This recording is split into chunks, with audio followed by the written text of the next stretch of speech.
Comment ça va? La rubrique. Bah oui, on peut rien substituer à l'eau, hein. C'est pas possible. Voilà. Donc, tonton Al xam nga ndox moom dafa mel ni chaque jour ñu waxtaanee ko fii. Que lu mun ci doon ci santé saa suñu waxee da ngay dégg ñu ne naan leen ndox bu bëri. Juste rek pour wane importance bi nga xamante ne ndox moom la am ci suñu organisme xam nga tey nit mën naa xiif bañ a lekk waaye nga mar naanuloo moom musiba la. voilà, c'est bon. Voilà ma ne comme ni ma ko doon waxee nit mën ngaa xiif bañ a lekk waaye nga mar naanuloo moom musiba la. Musiba la. Voilà, donc ce qui se passe habituellement mooy que les gens ont tendance tout le temps à boire de l'eau am na nag ñoo xamante ne nag ñoom yàlla dafa def ñoom du ñu naan ndox. ñoom ndox bokkul ci seen attitude seen programme mun nañoo toog toute une journée du ñu naan ndox et du coup ce qu'ils ne comprennent pas mooy que quand tu ne bois pas de l'eau tu n'hydrates pas ton corps sa organisme bu hydraté wu comme sa peau dafa mel ni ñi nga xam te ne dañuy diw en général bu ñu leen naan dañ leen naan booy diwu na nga diw ci sa yaram bi muy tooy bu sa yaram tooyee nii am ndox boo diwwee ci la pénétration bi di gën a yomb ci ngay gën a amee sax teint bu rafet parce que moment boobu noonu sa pores yëpp ibbeeku nañ sa yaram bi tooy na donc lépp loo ci def rek dafay incrusté wu bu baax. Absolument. Donc pour te dire que ne kon ndox sens de vie bi mu am dafa essentiel. tax nag dafa am et puis soo naanee ndox da ngay ñàkk. c'est ce qui est synonyme de bonne santé. Voilà ce qui veut dire que da ngay ñàkk te ñam boo ñàkkee da ngay génnee ndox bi nekk si yow. boo naanaatee remplacer ko.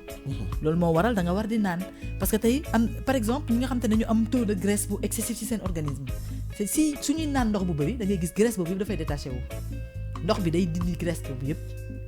En faisant bien sûr de l'activité physique derrière. wala ngay dox lu bëri di def ay marche ak genre yooyu da ngay gis sa métabolisme yaram dafay gën a gaaw.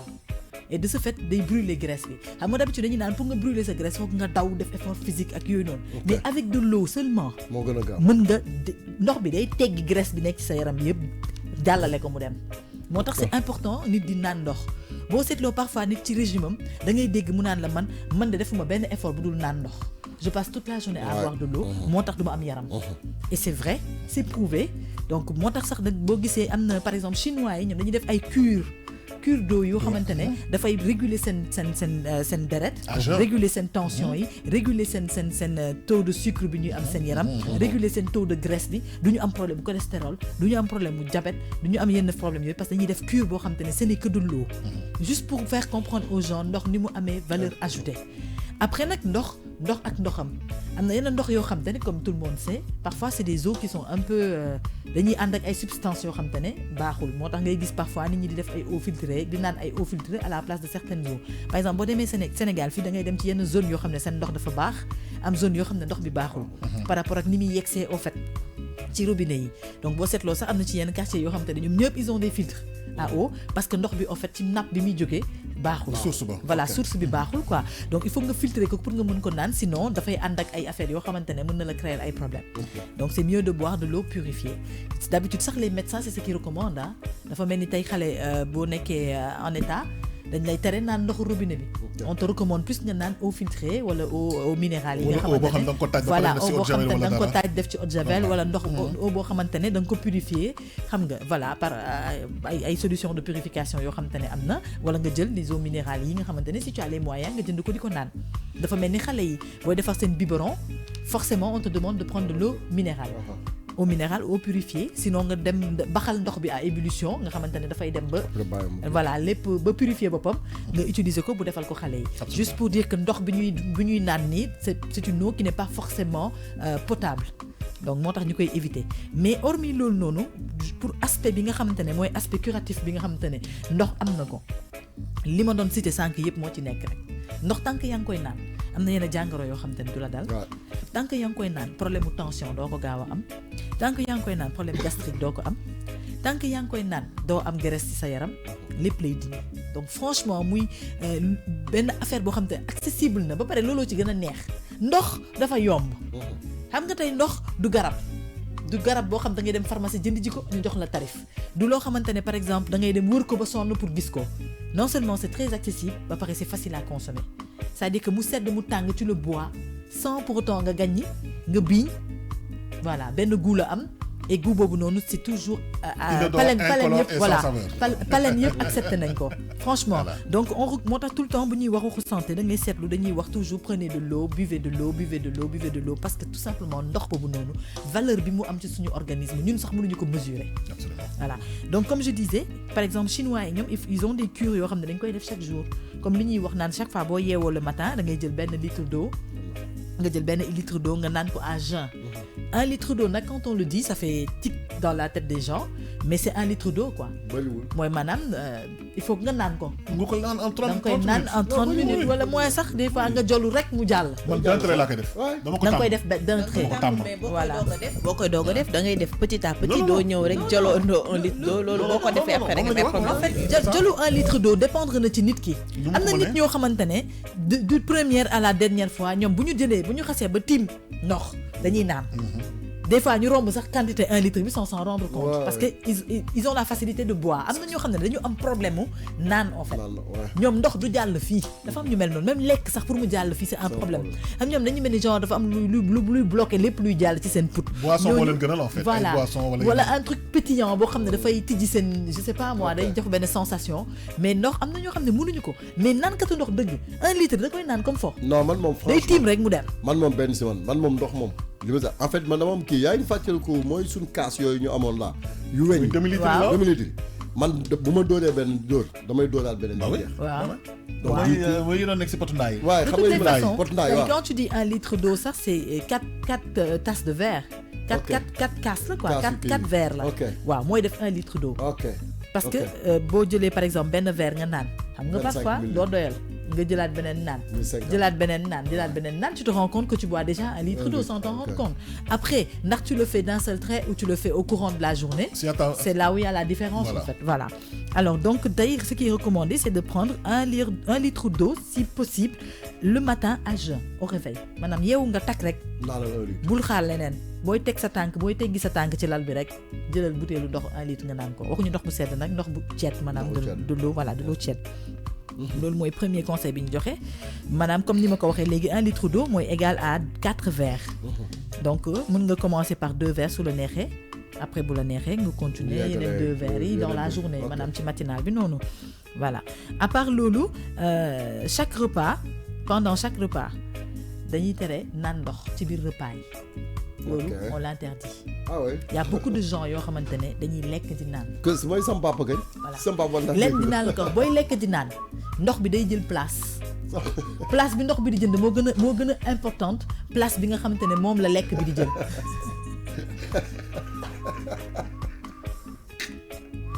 ça Gars yi ne nañ ne jamais boire de l'eau pendant les repas. Est-ce que c'est possible? Bah oui, c'est Ah oui? possible. man nga de bàyyi kaane bouillon non mais je le fais j'ai appris à le faire. non man sama papa loolu lay Mais def avant je le faisais. Sama papa Moi je peux amul pas ndox le du faire lekk. en fait.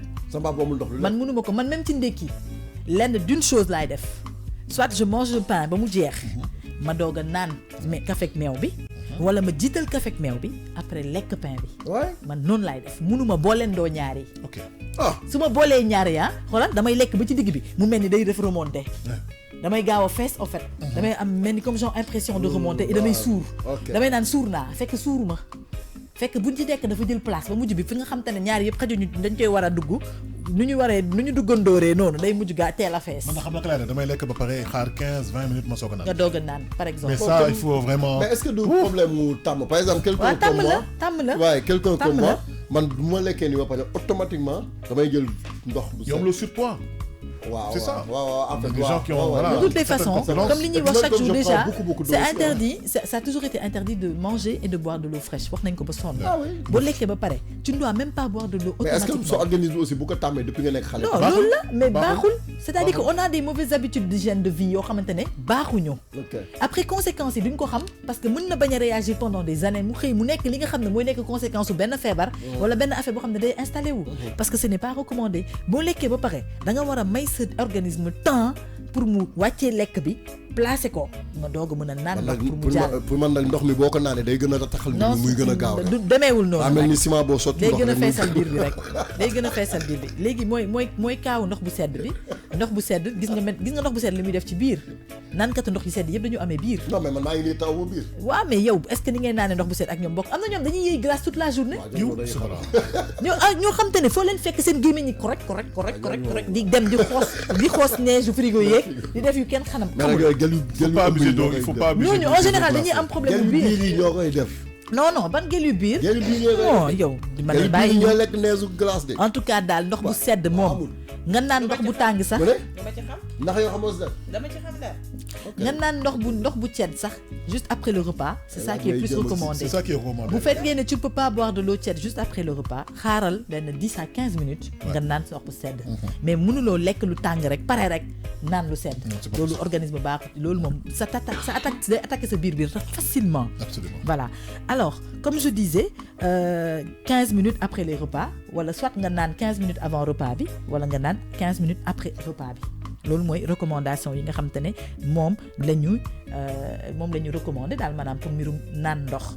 Alors cure d'eau yooyu nag mën nga ko def durant toute ta vie ça ne changera rien du tout mooy maanaam tous les jours au réveil tu peux prendre ton 1 litre d'eau ça ne sera que bénéfique pour toi. Absolument. bu fekkee ne tu ne peux pas boire les 1 litre d'eau bois au minimum 2 verres d'eau. Et ça te purge. da ngay naan 2 verres d'eau à jeun après peut-être boo lekkee ba pare tu rebois boo ndekkee ba pare par exemple si tu as eu à manger quelque chose wala nga dugal dara sa biir bi boo pare nga naanaat yeneen 2 verres d'eau parce que parfois c'est difficile de boire de l'eau le matin parce que boo yeewoo ak sa xiif par exemple li ngay xalaat mooy lekk rek alors nga war a sol sa biir bi ndox nag moom parfois mu difficile à accepter mais quand même boo ko defee da ngay gis sa biir bi day gën a ibbeeku donc du coup booy lekk sax da ngay gën a gis sentir sa bopp ci lekk bi. Voilà et comme j'ai dit dafay tax graisse du takk sa yaram yenn affaire yi nga xam te ne dañuy dugg ci yaram bi toog fa te duñu gaaw a génn ndox bi da koy éradiquer. voilà da koy raxas vraiment ba mu set. c'est-à-dire ndox moom c'est vital en fait. Voilà donc. source de vie là parce que boo xoolee même boo demee ci dëkk boo xam ne duy taw sécheresse moo fay am. bekkoor donc kon ni muy bekkoor nag yaram aussi tamit loolu la war di tooyee. pour ngay gis muy am ay changement am def parce que boo xoolee par exemple am na yenn maladie comme yi nga wax ay problème ay rein ay yenn affaire yu comme bëri xam naa peut-être di nga si ñëw ci côté santé bi donc yu si gën a bëri ndox mi boo koy naan lu bëri yàlla mun na la ci musal moom vraiment man moom damay naan ndox bu bëri moom parce que mais aussi kenn waxu la ngay naan mar naan marul naan di forcer di naan chaque instant Youssou Ndour de moo ne mar naan marul naan ndox maa nga wala nga mais waxin déggin la laaj il faut s'hydrater quand il le faut. Il faut s'hydrater. waaw mais ndox moom li nga wax la naan suba. waaw naan suba naan midi naan ngoon ci bëccëg bi boo rombee naanaat du la wàññi dara. wàññi lu la dara ndox moom. plus nga koy am sa biir yaram amul lenn lu mu ci gàllankoor bu ci deful lu bénéfice mënu koo yàq. c'est même pas possible parce que amul lenn loo xamante ne rax na ko lu la war a mën a indil ay complications amul ndox moom xawma lan de waaye du ndox pureté bi nekk ci ndox nekkul ci dara ci àdduna nekkul ci benn aliment moom dafa am moom ay bagages boppam voilà moom dafa am ay bagages boppam. mooy li laa wax de source de vie. voilà dafa am ay bagages boppam donc moom franchement que tu le prennes c'est ce qui est recommandé il faut boire de l'eau bañ nañ ko ba boo seetloo sax nit loo munti def balaa ngaa am jàmm foog nga naan des fois sa put sax di nga toog moment boo xamante ne tu as besoin forcément nga jàllale ndox pour que nga mën a sentir à l'aise ça veut dire que ndox boobu noonu am na valeur ajoutée boo xam ne am na ko am na ñoo xamante ne tey bu ñuy def da nga koy xoolee par exemple ñi nga xamante ne dañuy def grève de la faim xiif bi mun nañ ko muñ mais naan bee leen di sonal dafa mel ni comme weeru koor tu peux rester toute la journée sans manger ça ne te dérange pas mais li lay gën a sonal mooy naan ndox bi kon weeroo day tàng weeru koor moom doom yaay xiif ak mar bi yëpp waaw dëgg la non mais je veux dire mais ndox bi moo gën a sonal nit ñi parfois tu supportes plus le fait de non mais dëgg la mais je veux dire parfois tu supportes plus le fait de ne pas manger que de ne pas boire put bay wow put bay mooy wow non man moom weeru koor moom ci kàttanu yàlla moom dégg naa xaw ma kañ lay ñëw sax xaw ma kañ kay daal na yéex avril mai mënoon nañ ko ce soir non mais ñun man de façon man yàkkamtiwuma seen weeru koor parce que man seen weeru koor dafay mel da ngeen may forcer koor gi man sama bopp non avril mai benn la du ma gis ndox du ma gis lekk avril bii nii ñu jëm si nii ñu ngi ci mois de kii de ñu ngi ci mois de waaw mais ren noonu lay demee ñu ngi ci janvier génneel décembre bi ci say yëpp février mars avril waaw weer woor da nga koy natt juróom benn weer kon man ñun folkloo nañ pour ren mais loolu c'est évident parce que tamit comme daaw xam nga koor gi dafa nekk di avancer fi mu toll nii daaw tu as vu déjà début fin mai début juin koor gi jeex waaw li nañ si waxtaanaat après léegi waaw looy dañ ko clôturer waxtaan léegi mu leer mu ngay wax looy Voilà. clôturer sa Léegi- rubrique bi il est 8 heures. Voilà, weeru léegi koor li bi ndox mi mooy tax weeru koor bi di métti waaw ba tey baax na ay sonn léegi nag pour beneen cure bi nga xamante ne mais non sax daf ci war loon bokk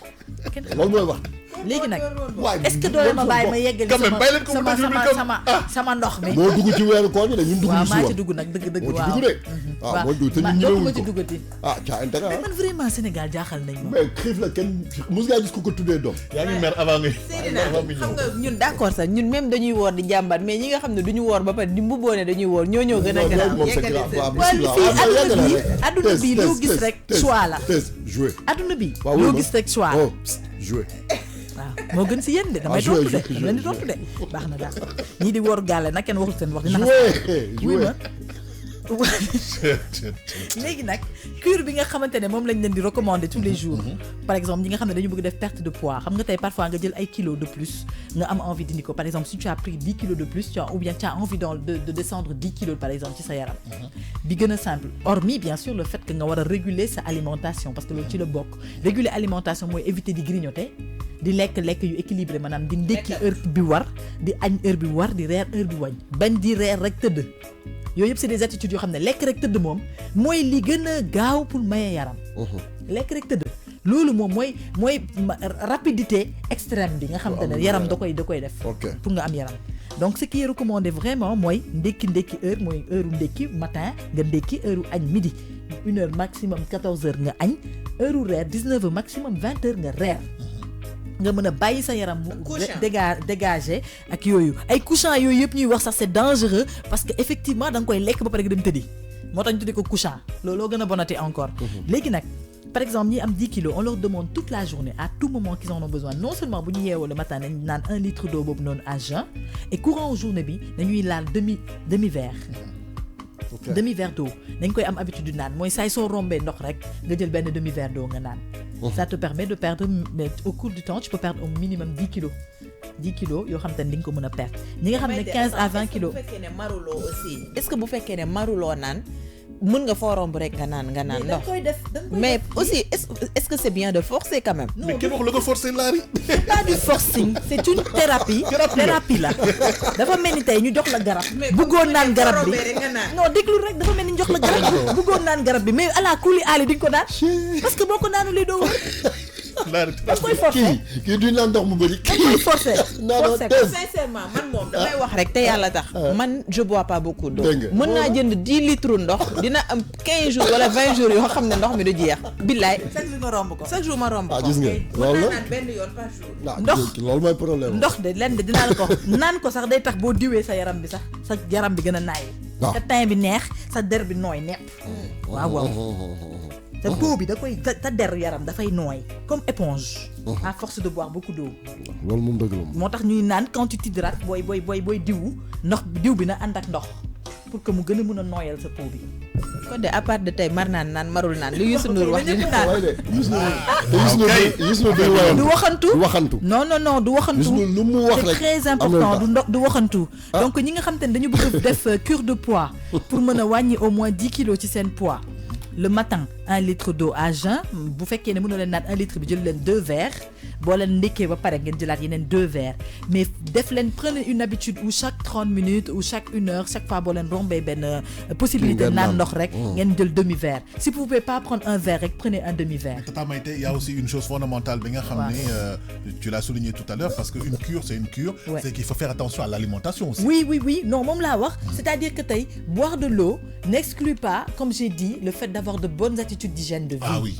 Hygiène de vie moom comme li ñuy wax rek tey nga dëkk di lekk graisse par exemple ne te t'étonne pas si tu prends du poids ok parce que ñëpp xam nañ graisse ni muy def ci yaram. jël Loolu mooy li nga xam te ne déjà attitude la diwlin bu bëri bi ñuy lekk c'est des choses à attitude cholestérol donc forcément da ngay am ay cholestérol ak yaram ñoo ànd comprendre nga c'est de la graisse qui s'installe ci sa biir organisme bi loolu ci la bokk secondo lekk tëdd loolu ñëpp xam nañ ne baaxul lekk rek tëdd maanaam ci métabolisme bi sa métabolisme yaram da ngay gis sax ni muy changer ok dina dem ba changer ses habitudes de lekk ngay dem ba tàmm benn affaire boo xam te ne après sa biir dootu ko bàyyeeti donc lekk tëdd loolu c'est pas recommandé donc c'est-à-dire que nga naan ndox fii ba suba te bàyyiwuloo tamit changé wuloo attitude yooyu tamit waxuma ne du sa poids bi du wàcc de mais temps bi mu waroon jël pour mu wàcc dina ko gën a yàgg parce que ça prendra plus de temps que possible parce que sa attitude yooyu changé woo leen donc comme on dit il faut manger à des heures normaux manger des aliments équilibrés maanaam lekk lu normal bañ a nekk fi lu ne nga jaxase ko sa biir bi lu romb nga dóor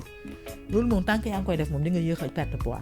Absolument. Mais quand même comme j'ai dit avoir l'attitude chaque 10 minutes chaque 30 minutes ou chaque je sais pas 1 heure de temps nga jël benn demi-verre boo marulee xam nga demi-verre neex naa jàllale peut-être benn verre en entier moo compliqué jàllale boo marulee mais bu fekkee mar nga tu peux boire un verre d'eau et boire même 2 verres d'eau sans t'en rendre compte. Absolument. Mais comme parfois doo mar mais jëlal attitude rek boo rombee rek xel demi-verre bi rek jàllale mu dem nga progresser. Franchement bu loolu moom tu peux perdre 10 kilos facilement bu dee 15 kilos la moom un verre c'est impératif si tu veux perdre 15 à 20 kilos moom il faut prendre un verre d'eau impérativement par jour chaque heure. Chaque heure nga jël un verre d'eau nga naan ko chaque heure nga jël un verre d'eau laal ko da ngay gis automatiquement ni sa biir bi sax di soulager wooy soo amoon ay problème gastrique ak problème karang-karang ak yooyu noonu da ngay gis constipation gisoo boo constipé dañ la naan ndox bu bëri boo naanee ndox bu bëri rek nga gis sa biir bi bàyyi et puis da nga dul am ay kii sax gis nga ay constipation ay problème yu hémorroïde waaw yaa ngi dégg ay problème mu rein problème mu foie yooyu yëpp da leen di purger yàlla mën na la dimbale ba yenn feebar yooyu noonu du la def même si munu bi ñuy wax nii sax booy naan ndox bi yàlla mën na la si dimbale ba waaw te ndox léegi xam nga li neex léegi mooy ndoxu eau minérale yi par exemple nga xam ne ñoo gën a pur ñoo gën a sain eau minérale yi léegi jaratuñu dara léegi pack bi tu le prends voilà tu as 1500 le pack de 6 pack gii bi yooyu yëpp sax sori na de ça va mën nañ ko jënd mais gis nga léegi boo demee am na benn genre filtre bu ñuy def waaw bu bleu bi non xam nga ñaa lay jël léegi 1200 da ngay jël rek wekk ko ci robinet bi bloqué ko yow bu tilimee waaw léegi nag koy jël yëpp voilà nga purifier sa ndox bi ba mu baax nga naan ko et tu es tranquille donc du coup yow yaa ngi préserver sa santé di préserver sa santé njaboot parce que loolu daf ci am solo c'est très important absolument très important c'est tout Tata Maïté waaw je pense qu'on a fait le tour en naan ndox bu bëre te ngeen a changé seen habitude alimentaire vraiment ngeen leen rek ngeen si am vraiment je pense que c'est le conseil de la semaine. waaw lépp looy def ndox. yow da nga dañ lay téye nii ba pare di la jox ndox bi ngay naan yow ko yëpp. ay naan yi. man de xam naa ne. allez mais yàlla si bon plat. tonton Al il faut ñu wax après ci les trucs là les bouteilles là yi xew léegi comment ça s'appelle encore les gourdes. waaw gourde yi xew léegi nii isotherme yi ñuy jaay ci mbedd bi nga xam te ne tu peux mettre de l'eau à l'intérieur parfois sax nit ñi dañuy jël tisane def benn kii de tisane def ko ci biir et tu xam nga jeu la tellement que dafa pratique naan que chaque instant yaa ngi di muuci di dem loolu rek c'est bon voilà c'était conseil santé avec Tata Maïté ñu doon wax si wàllum njëriñu ndox léegi nag ñu jàll